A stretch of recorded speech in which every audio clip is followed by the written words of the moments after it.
I'm Allison Gormly, and thanks for joining me. Travel will start to pick up again after some quieter winter months. That's why we've put together everything you need to know if you are taking to the skies. When it comes to how you'll get to the airport, you might wonder, should I use a rideshare app, park in the airport lot, or use a nearby shuttle lot? We'll break down some of the price differences. Plus, sometimes the airport is busy and sometimes it's not.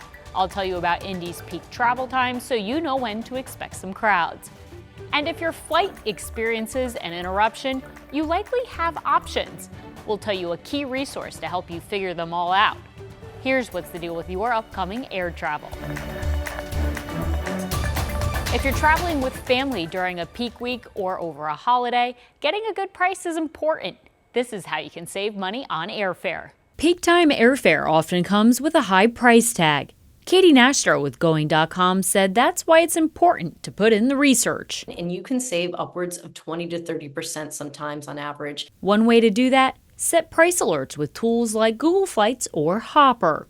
On Google Flights, click Track Prices and you'll get email notifications if there are any changes. You can also look for this colorful badge to take advantage of the Google Price Guarantee pilot program. That means if you buy a flight and it drops in price, Google will deposit the difference into your Google Pay after wheels lift. It really is a set it and forget it, which we love, but it's not available all the time for every flight that you're looking at. As for Hopper, that's an app that will push notifications on your phone if ticket prices drop, as well as tell you if a price is good. Another savings hack to consider applies to airfare tickets not considered basic fare.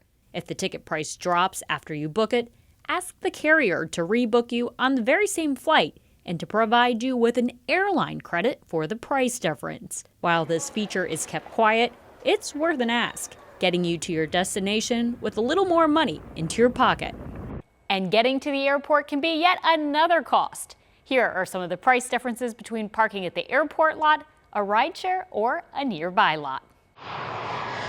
Taking to the skies also means you have to hit the road. Let's say you're doing a 3-day weekend from Friday morning to Sunday evening. Uber estimates the nearly 40-mile ride from Fishers to the airport is $42. For ease, let's say the return trip is the same price. That means you're looking at $84 round trip plus tip for that option. Please take the parking ticket. Park at the airport's cheapest lot, economy, and it's $9 a day. So $27 total plus tax for 3 days. Arrived. At the fast park down the road from the airport, it's about $11 a day to park, plus a $5 fee if you fail to register for their free rewards program. AAA and other coupons might also be able to save you some extra money. If you're confused why the off-site lot is slightly more money than the airport, the fast park lot is covered and the free shuttle drops you off at your car instead of a stop. A covered parking spot at the airport is now $23 a day. So for a 3-day trip traveling from Fishers, parking either in the economy lot or just off-site are your cheapest options.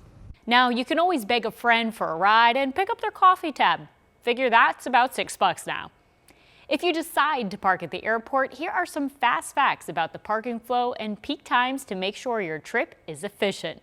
Flying can be stressful. That's why there are a few things we want you to know before you go to Indy's airport.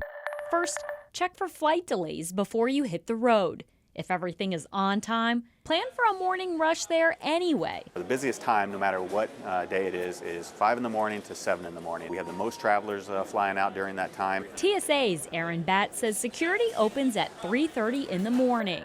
Next, know where to park in the economy lot.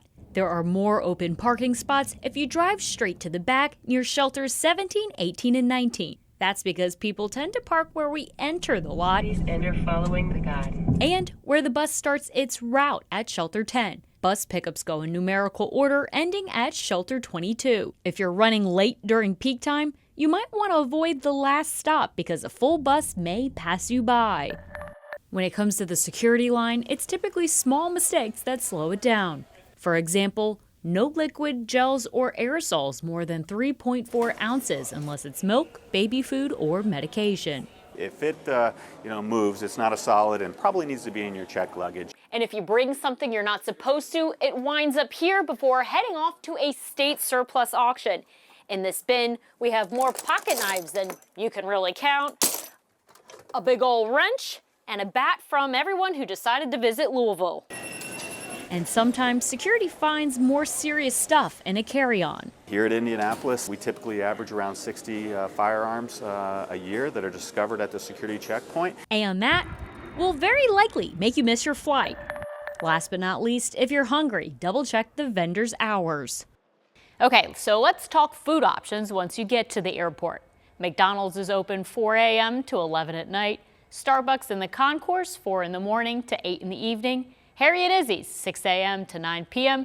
and Chick-fil-A 4 a.m. to 8 p.m. except on Sundays. Now, flight disruptions happen whether we like it or not. That's why it's important for you to know your rights. Reading an airline carrier's terms and conditions can feel complicated. That's why Katie Nastro with Going.com said before you head to the airport, screenshot the Department of Transportation's one-stop shop, the Airline Customer Service Dashboard. Instead of reading a bunch of fine print, the best way to just understand, cut and dry what you're entitled to is going to the DOT Traveler Dashboard.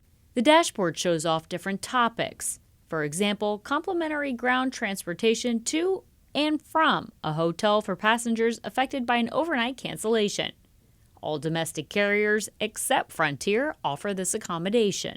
If you booked your tickets on a credit card, review the card's benefits. Many credit cards will actually automatically reimburse travelers for things like extended delays, cancellations, lost luggage. Finally, if there are cancellations or delays and the ticket counter lines are long, Nastro said to call the airline's international hotline. Those agents are able to help you just the same, even if they're located in London, in Paris, in Australia. Doesn't matter, they work for the same airline.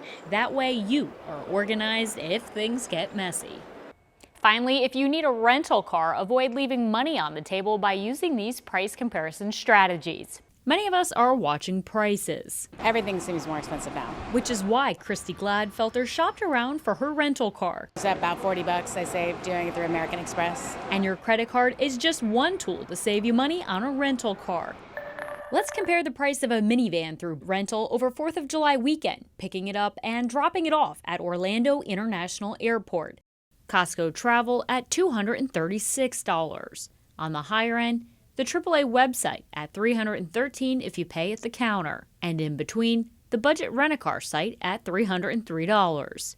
If you want to explore an AARP membership, you can buy it at any age for the discounts. Sally French at NerdWallet said booking your car last minute might actually save you money. Rental cars that are booked 1 week in advance tend to be 13% cheaper on average than rental cars booked 3 months in advance. If you do not want to wait, that's where sites like AutoSlash can help. Enter your existing reservation information on their site, and they'll send you a note if the price drops. Most times, you can rebook the same reservation at no extra cost.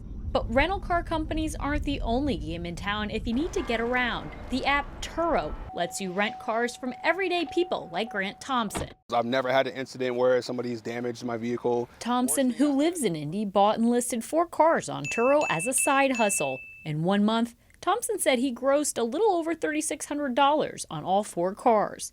After his payments, insurance, and other expenses, he said he pocketed about half of that money. I've never come out of pocket one time for a car payment. We ran that same 4th of July weekend through Turo, and the price with all of the fees came to $188, or about half of a rental car company, helping you know your options before you hit the road. And because prices change, it's worth checking right up until the trip. I'm Allison Gormly, and that's What's the Deal. For more episodes of What's the Deal, go to our video on demand and click on shows at the top of your screen. There you'll find past episodes of What's the Deal plus other shows on demand.